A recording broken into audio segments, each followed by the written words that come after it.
Kaya pala si Martin Tambaluslos at si Marcos, kunwa-kunwari pinaresign nila si Saldico bilang Committee on Appropriations Chairperson nang sumambulat ang mga pinag-expose ni former President Rodrigo Duterte na may mga butal-butal sa budget 2025 at pinirmahan at pinalusot ni Marcos with all his knowledge.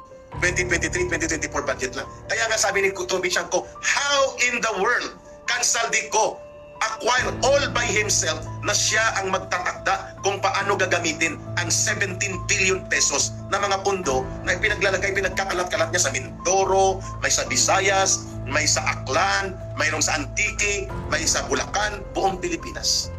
And that was only a portion by what has been revealed sa revelations na inilabas ni Congressman Toby Chanco. Na tumutugma lahat.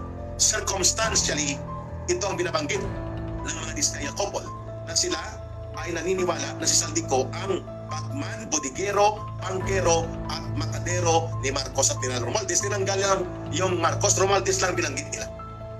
Yan. Tumugma din yan sa sinasabi ni Sergeant Gutesa na sa isang linggo minimum 2 beses sila nagdi-deliver ng pera. Nagdi-deliver muna sa Horizon sa Valle Verde, at ito nga binabanggit ni Engineer Alcantara ng taga-Bulacan na ngayon po ay naka-cite in contempt ito at kakasuhan na rin daw ito. At ito rin po ang aktual na nakita sa bahay ni Saldico.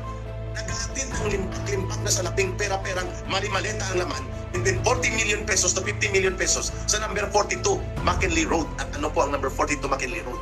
Isa yan sa mga mansyon ni Martin Romualdez dyan malapit sa Forbes Park. At sa Nara Road, isang network ng kali ito sa loob ng Forbes Park. Ang Nara Road at sa Aguado Street near Malacanang compound. Yan po ang mga testimonya ni Sergeant Gutesa. At paano ito nalaman ni Sergeant Gutesa lahat? Ang mga detalye nito at ang mga tumutugma na pahayag niya sa aktual na kalagayan na ngayon nakikita bodega pala ng limpak-limpak na pinagnanakaw na pera ng mamamayan ang mansyon ni Saldico dyan sa may Valle Verde.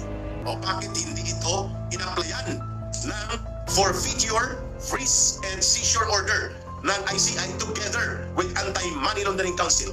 Malamang wala na ito ngayon dyan. No? Kasi pinatakas na nga si Saldico. At malamang ito ay itinago na, itinakas na. At hindi lang pala si Saldico ang tirador ng mga sindikatong ito. Mayroon dyan gang of 6 plus 4. Hindi pa pinapatawag sila Dong Gonzales, J.G. Suarez, Tila Kimbo. Si Kimbo ang pumalit kay Saldico, no?